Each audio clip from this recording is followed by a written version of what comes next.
मुज़म्मिल सोरवती साहब, जिस तरह से करप्शन और ट्रांजैक्शन का जिक्र करते हैं हुकूमती नुमाइंदे और जिस तरह प्रेस कॉन्फ्रेंसेस में भी हम देख रहे होते हैं, क्या मुमकिन है कि इनके पास सबूत हैं, और अगर सबूत हैं तो फिर मंजर आम पर क्यों नहीं लेकर आते?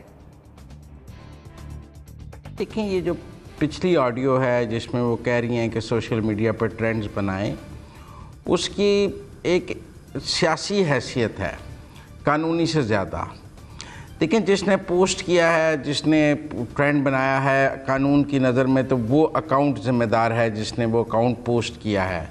वो फिर ये कहे कि मैंने फ़लाँ के कहने पे किया है, तो वो भी फिर एक उस कानून उसको उस नज़र से नहीं देखता डेफेमेशन में। लेकिन असल मसला क्या है? असल मसला ये है कि पीटीआई का मौक़िफ़ है कि वो एक घरेलू हाउसवाइफ खातून हैं जिनका सियासत से कोई ताल्लुक़ नहीं है, लिहाजा सियासी लड़ाई में उनको मुलव्वस ना किया जाए। ये जो ऑडियोज़ हैं और जो टेप्स आ रही हैं, वो उससे ये केस बन रहा है कि वो एक घरेलू या हाउसवाइफ नहीं है, वो सियासत में मुकम्मल कंट्रीब्यूट करती थी, उनका पीटीआई की सियासत में एक अमल दखल मौजूद था। इसी तरह वो माली मामलात में भी बिल्कुल इन्वॉल्व थी और फाइनेंशियल ट्रांजैक्शंस भी करती थी। केस सिर्फ इतना है कि क्या पीटीआई का ये मौक़िफ़ दुरुस्त है कि वो एक घरेलू खातून है, या ये मौक़िफ़ दुरुस्त है कि बतौर फर्स्ट लेडी वो पॉलिटिक्स में भी कंट्रीब्यूट करती थी और फाइनेंशियल ट्रांजैक्शंस भी करती थी।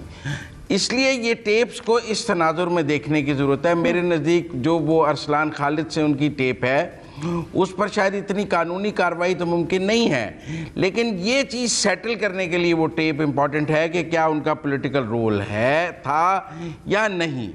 अब अगर उनका पॉलिटिकल रोल है या था, तो फिर वो उसके जवाब में उन पर प्रेस कॉन्फ्रेंसें भी हो सकती हैं, उनके बारे में बात भी हो सकती है। अब देखें ना, कल जब जहांगीर तरीन साहब की बेटियों के एफआईए से वारंट निकले, हालांकि वो भी सारी हाउसवाइफ थी और उन्होंने कहा जी कि उनका कोई ना कारोबार से ताल्लुक़ है ना कुछ, तो ये दलील पेश की गई कि अगर वो नहीं थी तो फिर उनके नाम बोर्ड ऑफ डायरेक्टर्स में क्यों डाले गए? आप उनके नाम बोर्ड ऑफ डायरेक्टर्स में ना डालते। इसी तरह अगर ये हाउसवाइफ थी तो फिर इनके नाम पर ज़मीनें नहीं होनी चाहिए थी, फिर फाइनेंशियल ट्रांजैक्शंस इनकी नहीं होनी चाहिए थी, फिर ये डायरेक्ट ट्रस्टी नहीं होनी चाहिए थी। फिर जब वो सब कुछ होंगी तो फिर सवाल होगा, फिर हाउसवाइफ तो ना रही। तो इसलिए मैं समझता हूँ कि ये कानून से ज़्यादा एक पॉलिटिकल लड़ाई है जिसमें ये तय करने की कोशिश की जा रही है कि क्या पीटीआई का उनके बारे में ये मौक़िफ़ कि वो एक हाउसवाइफ हैं, लिहाजा उन्हें एक सेक्रेड हैसियत हासिल है, मुकद्दस हैसियत हासिल है, उनके बारे में बात मत करें, या वो एक पॉलिटिकल खातून है, उनके बारे में पॉलिटिक्स में बात होगी, यानी आपके ख्याल में ये कानूनी से ज्यादा एक पॉलिटिकल लड़ाई है। आपका पॉइंट आ गया।